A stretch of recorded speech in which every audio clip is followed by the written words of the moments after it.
There be dark waters ahead as we get our pre-Blackpool matches. Avast ye hearties. Is an NXT party.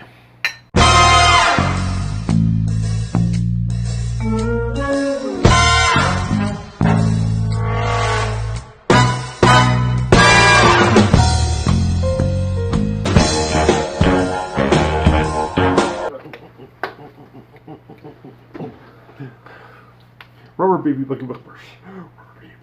Rubber baby. We used to do that. We used to all the time. Rubber baby buggy bumpers. It's not so bad anymore, but we used to fumble over our words so much right at the beginning.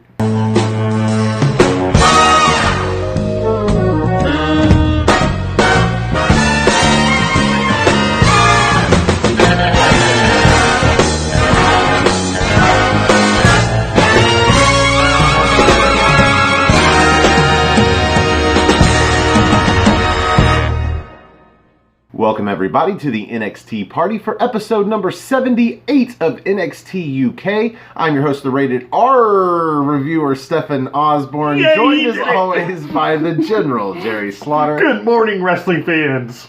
Our special guest today, we've got Mark's Reviews, the Mark Griffith. How's it going, Mark? I'm good. I'm glad to be back, man. It's been like a month absent, so I'm excited to review NXT UK with you guys this morning. Awesome. Yeah, we had a couple other panels, and then we had a week off because they didn't have any. How did they not have NXT UK the week before NXT UK TakeOver? No go-home show at all. Well, really? I was about to say, the go-home show was pretty much the Dragunov versus Alexander Wolf, which I thought was... I'm like, that's a pretty good send-off, but yeah, they could have had it on the week of. Yeah, if it's already taped, and it's going to be the last show, whatever the fuck that they did... Because we didn't even watch. Whatever the fuck they did last week, what was it called? Oh, the, Yeah. That's how forgettable it was. Whatever the fuck that was, they should have done that 2 weeks ago. Mm-hmm. And last week should have done the go-home show. Because it's the go-home week for the pay-per-view. Anyway, we could get into that. But let's get into this show, because this was a pretty good show. Wasn't too long, about 36 minutes. Yep. We had two matches. These were the dark matches for NXT UK TakeOver Blackpool 2. Yep. We had A-Kid versus Joseph Connors, and we had Cassius Ohno versus Dave Mastiff. These are a couple of matches that we saw coming. What I didn't see coming was how much I would enjoy A-Kid versus Joseph Connors. Yes. I wasn't really sure about Cassius Ohno versus Dave Mastiff, because we've seen fairly good matches out of either one of them, depending on who they're in the ring with. Mm-hmm. And it was going to be the main event, so I'm like, I'm going to give it the benefit of the doubt. A-Kid and Joseph Connors, I'm just like, man, A-Kid still pisses me off. Mm-hmm. What were your thoughts?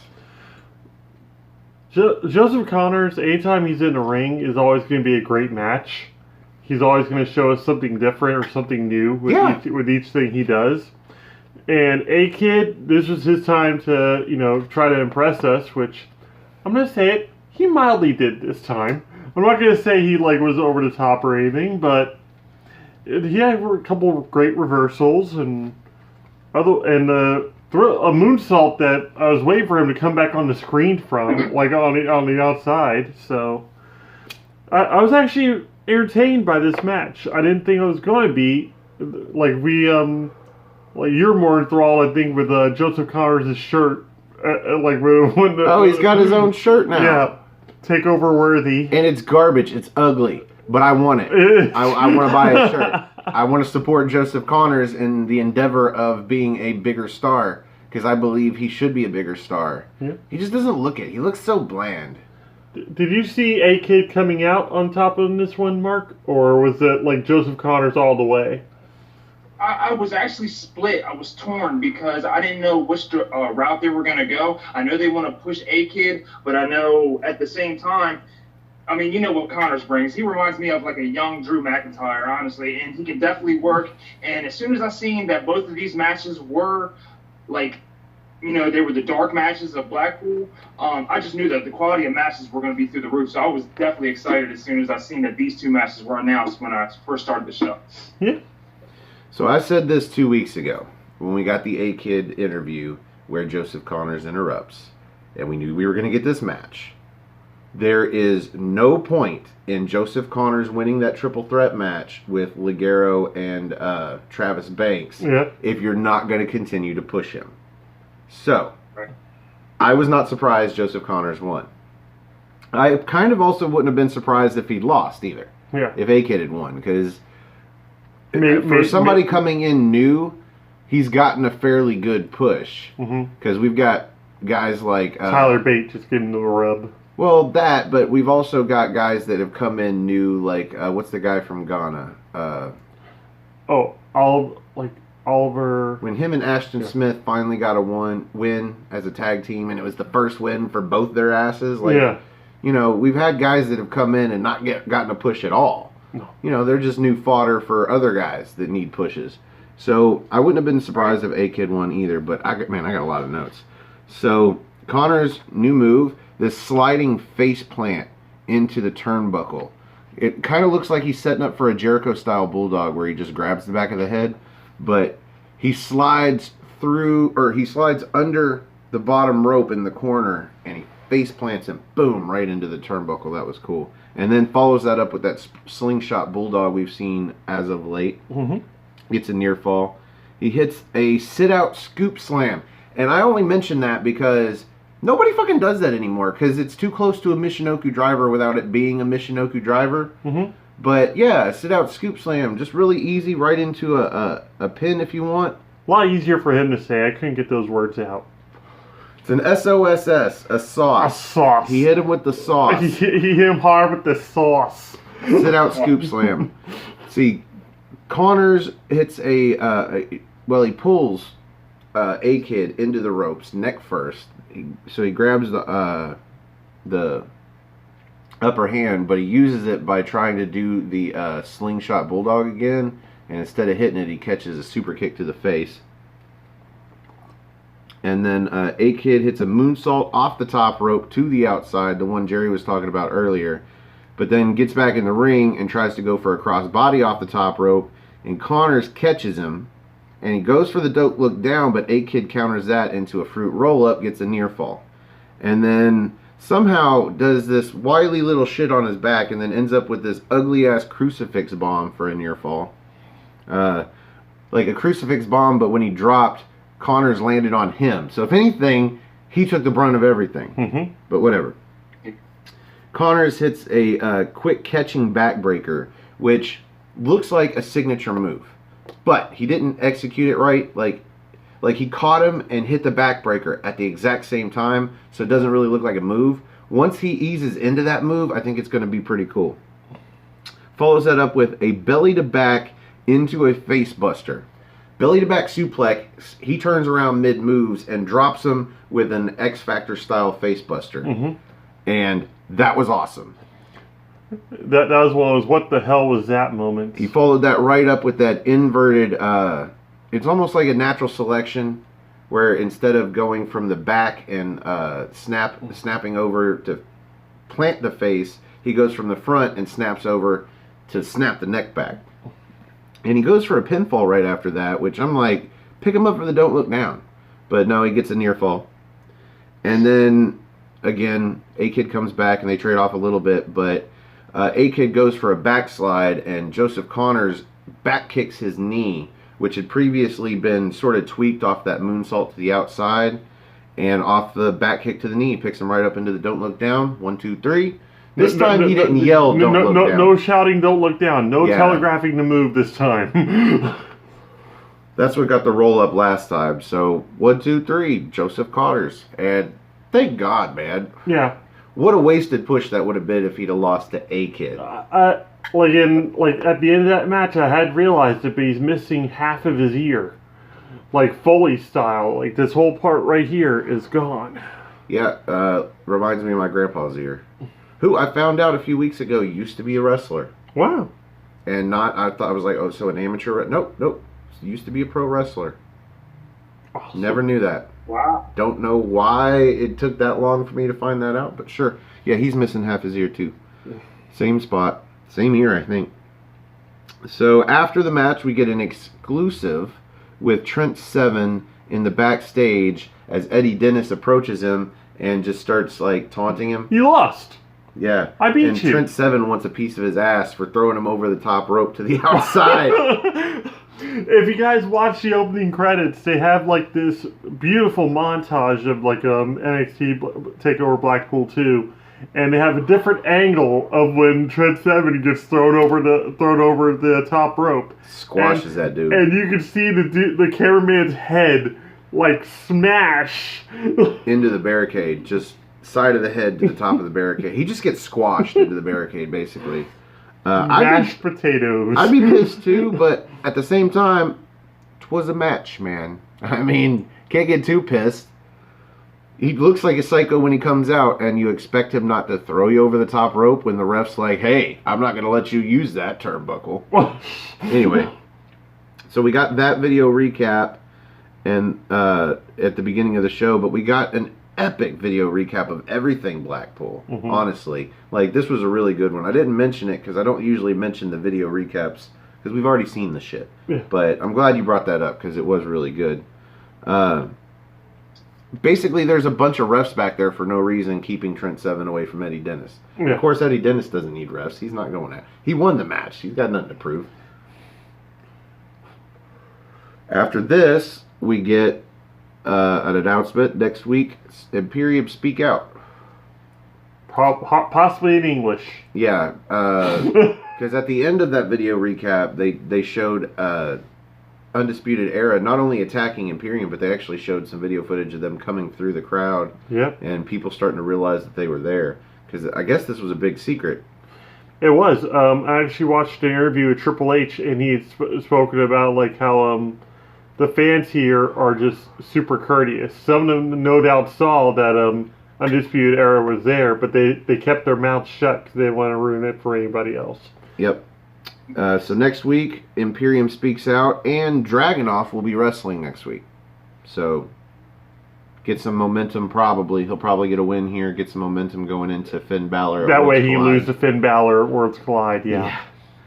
And we also get an exclusive interview after match from TakeOver of Gallus after the title match where they retained the titles. Everybody retained at Blackpool too. Good for them. Mm-hmm. They just said the titles are going to stay with them for a while. They're extremely happy. This is probably the most jubilant I've ever seen any member of Gallus ever. Wolf, it was kind of a heartbreaking moment though, because like Mark makes mention, it's like Joe's on his way out there to win the UK the heavyweight championship. I was like, oh no, he's not.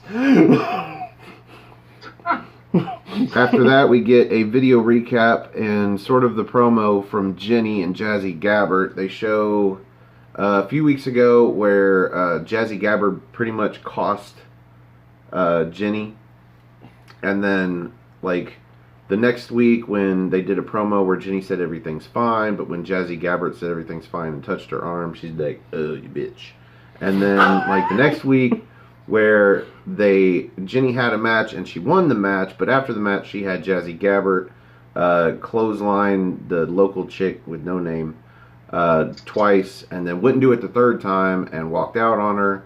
And so next week we're going to see Jazzy Gabbert versus Killer Kelly, and apparently we're going to see if things are okay or not. I don't know. I'm hoping this actually is where Killer Kelly may get like a win, like Jenny causes some sort of distraction, and somehow Killer Kelly actually pulls off the W, because she really needs, a win. Okay. So moving on from next week, whether it's a win or not, Mark, where do you see the storyline going with Jenny and Jazzy? I think that right now their characters are both like a pot of boiling water, and it's waiting to explode at any moment. Now, whether they pull the trigger on this match coming up, I don't know. They could slow build it, but either way, I think that them two are definitely going to be in a program here soon, relatively soon. Now we get an exclusive interview one last time backstage after the women's title match, the triple threat with Kaylee Ray, Piper Niven, and Toni Storm. Instead of interviewing the champ, the winner, Kaylee Ray, they decided to interview one of the losers, Toni Storm, who is disheveled to say the least. I know you don't like talking about her, Jerry, but what do you think about Toni Storm here? You think that heel turn's coming? I honestly do think so. I think what they're trying to do right now is just build her as a heel for Rhea Ripley coming up at Worlds Collide, because Ripley's on fire as a face right now. She'd be on fire as a heel too in NXT. Nobody would care because she's a badass. We love her to pieces, if you haven't noticed yet. Yeah, I'm not going to be surprised if we see Toni Storm on NXT television on USA next week. That wouldn't shock me either. Mark, now Toni Storm says she got robbed, and you can kind of see it. You know, they did the replay. You know, she landed the frog splash that should have gotten the win, but Kaylee Ray super kicked her off of it and stole the pinfall. But these is the rules. It's like, a triple threat match. She says, you know, she broke the rules, whatever. Rules are meant to be broken. And it's like, well, in a triple threat, there are no rules. And even if there were, what she did wouldn't be against them. Honestly. You know what we call that? Strategy. Even if there was no disqualifications or countouts or whatever, what she did was not something you would get disqualified. No, I mean, she was smarter. Oh no, she kicked you to the head and you didn't win the match. Well, anyway, she says she is going to now rob Rhea Ripley. Now, Mark, is that going to happen? Hell no. Come on, listen. Toni Storm didn't get robbed either. That's professional wrestling. How many times have we watched a match where somebody does a finisher and then somebody slides in there and takes the pin? Happens not all the time. We saw it in Toronto. I mean, Edge basically made a career out of that. Mm-hmm. Exactly. A lot of times, triple threat matches end with that being the scenario. It's just how you protect somebody. It's how you can get somebody over, and that's just how it works, man. Nobody got robbed, and she's definitely not going to rob Rhea Ripley either. Because let me tell you, right now, I think Toni Storm needs something to intrigue me with this match. Because as far as I'm concerned, it's 100% sure Ripley's going to retain. I need something to give me a little doubt. Give me something this coming week to let me think, you know what? Maybe Toni Storm might win, because right now there's no way she is. Yeah, I'm predicting a full turn. If this is going to happen, it's going to happen at NXT next week. Not NXT UK, NXT. It's going to happen against Rhea Ripley. Toni Storm needs to make a full heel turn to be the full-fledged heel at Worlds Collide, where we're going to have her versus Rhea Ripley for the NXT Women's Championship. Ripley will probably be out there like calling out Bianca Belair to talk to her or whatnot for her win this past week, and then Toni Storm will come out. I think it's funny though. A year and 2 weeks later, after their match for the NXT UK Women's Championship, now it's for the NXT Women's Championship, and the roles are reversed for the most part. Because like Ripley's more of the face and Toni's more of the heel. But the roles are still very quite the same. Where she's a champion. And where Rhea's the champion now. So anyway, that's pretty cool. Let's move on. I'm tired of talking about Toni Storm. Let's talk about Johnny Sid Scala. Nothing in particular. They just come on screen to announce that, I guess for just the UK audience that maybe didn't watch NXT, we are going to have a Fatal 4-Way match at Worlds Collide for the NXT Cruiserweight Championship.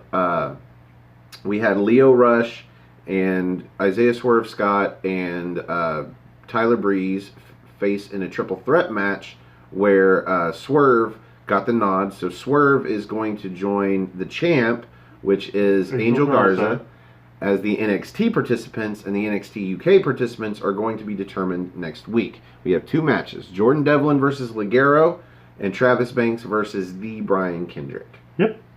Now, Jordan Devlin obviously should be beating Ligero to move on, but if they're not going to put the title on Jordan Devlin, I would much rather not see him in that match. Yes. Honestly. I'd rather somehow he get the loss now or next week on NXT UK to Ligero than move into the championship match and get a loss. Yeah. That's my thoughts. I could give a fuck whether it's Travis Banks or the Brian Kendrick. I feel like the way that they've pushed Travis Banks on NXT, those two matches he had, it should be Travis Banks. But for the sake of it being the Cruiserweight Championship, I also feel like it really ought to be the Brian Kendrick to legitimize this match a little bit. Mm-hmm. Your thoughts, Mark? Mine are almost identical to yours, to be honest with you. I think Devlin right now, he's what's the word I'm looking for?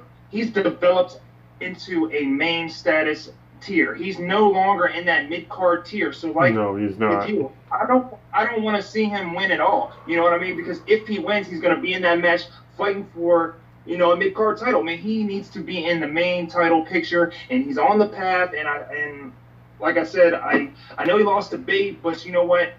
I would rather see him in the heavyweight picture instead of, you know, a mid-card picture. So I just think, like you said, I hope he doesn't even win.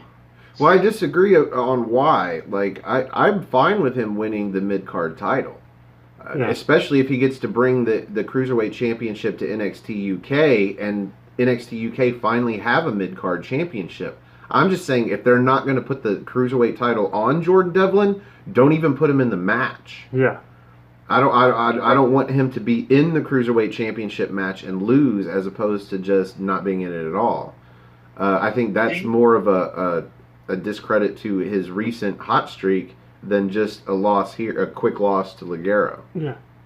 What about you? Do you think this could be his path on to NXT on USA? I mean, could this be his direction to leave NXT UK and just be primarily on NXT USA? I really hope not, because NXT doesn't need Jordan Devlin, but NXT UK needs Jordan Devlin.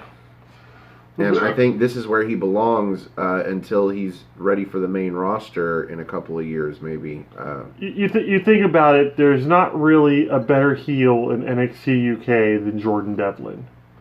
Like, there's a lot of in-between people. There's Imperium, who they're the dreaded cool heels, kind of like NWO. Like, you'll see more Imperium shirts out there than you would see anybody else's.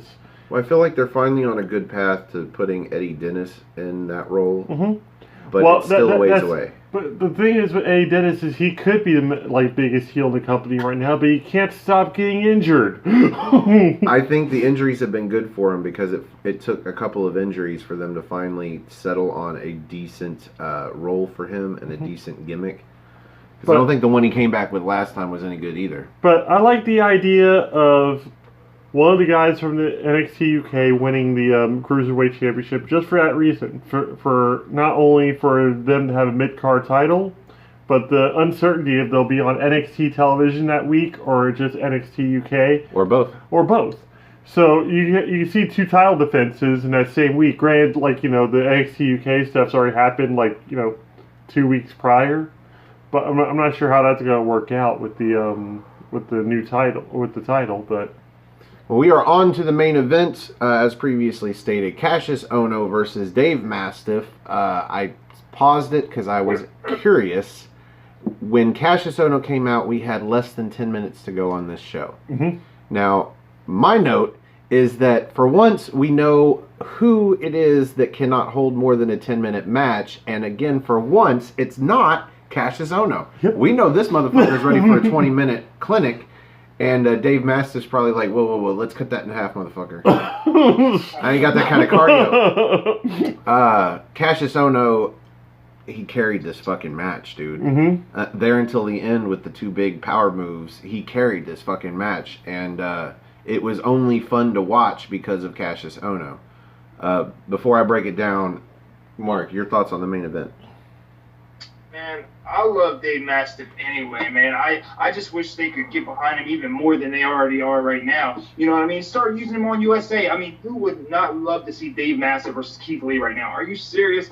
But as far as the match goes, I'm not really a big fan. I'm not really a big fan of the best British wrestler in the world. I mean, it's okay. It's different. I mean, it suits him well. But me, I'm not really with it. You guys might feel a little different.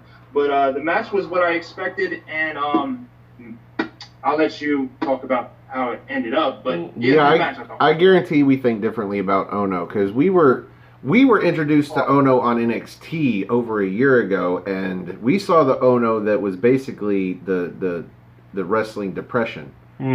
Like, he was not in his best mode in NXT, but then he's gotten this rejuvenation in NXT UK, and compared to that, this is the best we've seen. Yeah.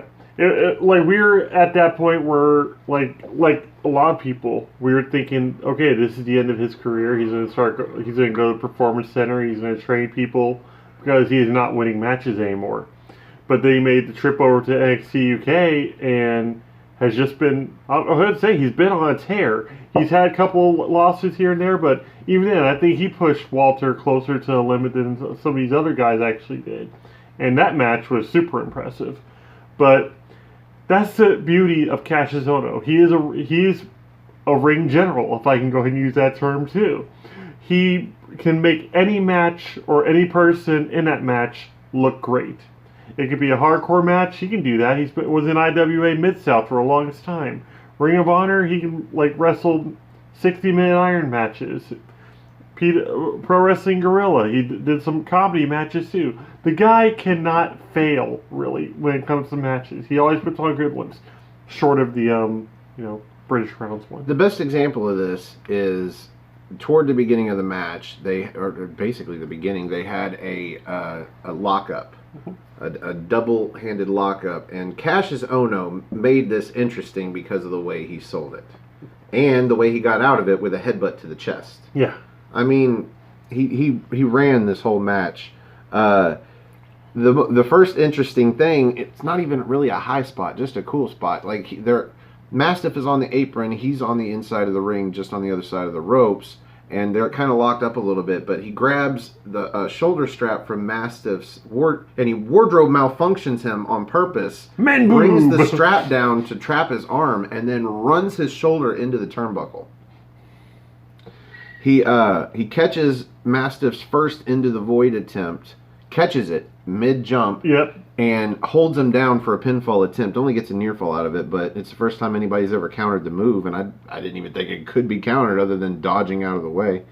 Mastiff catches Cassius, though. Immediately after that, he goes for a senton, and Mastiff grabs him around the waist during the senton, stands up, and then hits a German suplex for a near fall. See, then Ohno catches Mastiff, who went up top, and he jumps off the bottom rope and does that double throat chop. And then God, what an idiot. He goes to the apron, climbs the turnbuckle, and puts on that cravat, which Mastiff almost immediately breaks free of, and then pulls him up into a senton and does a rolling senton off the middle turnbuckle. Green Bay plunge. And of course, it's close to the ropes, so Cassius Ohno is going to catch his breath by crawling into the ropes and sitting on the bottom one, setting up perfectly for an Into the Void and a pinfall. Dave Mastiff wins. And this is fun. Cassius Ohno doesn't need this win because it's against Dave Mastiff. I think Cassius Ohno has put up enough big victories in NXT UK that he's sitting pretty right now. Mm-hmm. This does not affect him. Dave Mastiff, however, I don't think could afford a pinfall loss considering he hasn't gotten one yet, and this ain't the time to do it. No. So, I'm fine with this. It wasn't a stellar match or anything, but it had a couple of nice spots. It was decent. Mm-hmm. Let's rate this bitch. Brings us to the end of the main event. Here on the NXT party, we like to rate the main event using good old-fashioned NXT. And as our special guest, Mark, you go first. Out of 5 spots of NXT, how would you rate this main event? I'll give it a 3. That's probably what I'm going to give it. And I know I'm being biased. I'm not really a Cassius Ohno fan like you guys are. I feel like sometimes it's like watching paint dry. It is what it is. I love Mastiff. I do love Mastiff. I knew he was going to get the win. I mean, you got to love that rolling senton, man. Like, just imagine 500-600 pounds just...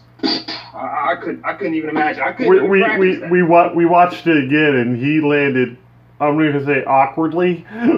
They slowed it down. They showed at the end of the match the 2 moves that won, and that was the senton off the middle buckle and the Into the Void. Well, they showed the senton off the buckle twice in slow-mo. Or, no, they showed it once, and I backed it up because he missed it.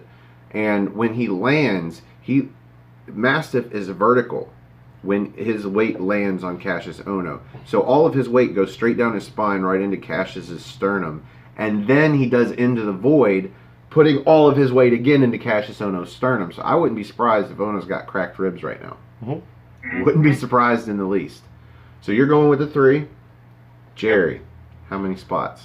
I'm going to go with the 3 as well. It was kind of a middle of the road match, and like I didn't really have any doubt that Cassius was going to lose, but I was excited to see the match anyway.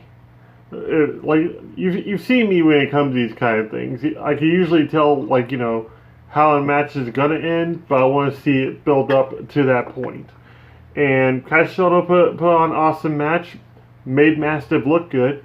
But I'm going to give it an extra quarter because I thoroughly enjoyed the first match, so it puts me at 3 1/4. I thought I was going to be the only one doing that. I'm going to agree with you. This was a good match, but it was just good. Yeah. I'm going to start it at 3 spots, and considering the rest of the show was basically the only other match, which I really enjoyed as well. And the opening credits, which are sweet. I'm gonna give it an extra quarter spotted T off the back of a great show, because even though this match wasn't a 4-star, it was enough to get it. It was fine. It was 36 minutes. I can't ask too much. I was about to say, it was 2 matches versus just 1. And so I agree, 3 1/4 spots of T. All right. Which brings us to the end of this episode of the NXT Party. Thank you for joining us. Thank you, Mark. Last minute Mark. That's what we're going to call him. Last minute Mark. When it's 7 in the morning and we need a guest. Thank God Mark watched the show. So thank you for joining us again. And what do you have to plug, sir? Where can we find you?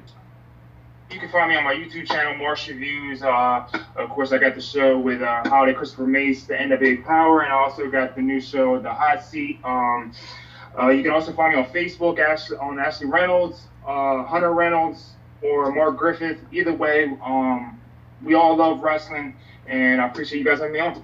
All right, cool. If you would like to be in this spot up here and join us on the big screen and review a future episode of NXT UK, come have a spot of NXT with us. You can find me on Twitter. Go to nodq.com/Stefan. That's STEFAN. Or if you just want to look me up, it's at Stefan R. Osborne, OSBORNE. As always, the R stands for restricted. You can also find the gentleman on Twitter. At Gerald, bomb! at Gerald_JSJ, my Facebook group Armbar, all capital, ARMBAR, exclamation point. Mark, you nailed it that time. I know. And then we also have a Facebook page for Aftermatch Wrestling. It's Aftermatch underscore wrestling. No, well, on that's on Facebook, Instagram. it's just Aftermatch Space Wrestling. On Instagram, it's Aftermatch_Wrestling. And I'm Osborne.Stefan, and you are the_gentleman_slaughter. And we are also on Patreon at Stefan R. Osborne, if you'd like to help the channel. Lest we forget that he's 1/3 of the champs right now for predictions. Oh, gotta throw that belt up. Oh, yep. He is the Gallus of right now. And let's see. I think that's it. If you like our video, click the like button over here. If you like all our videos, click the subscribe button over there. And if you want to help our channel grow, click that share button and share us on social media, Facebook, Twitter, Instagram, whatever you got. If you have friends that like to watch wrestling, maybe they'll like to watch us bullshit about the shows. And if you are subscribed to Aftermatch, click that bell icon. It'll let you know when the shows go up so you can catch them every week. Otherwise, you leave it up to the algorithm, and nobody likes the algorithm. Algorithms below. So, for the Mark Griffith, for the General Jerry Slaughter, I am Wiz Fresh, Stefan Osborne. Thank you for joining us, and we will see you at NXT time.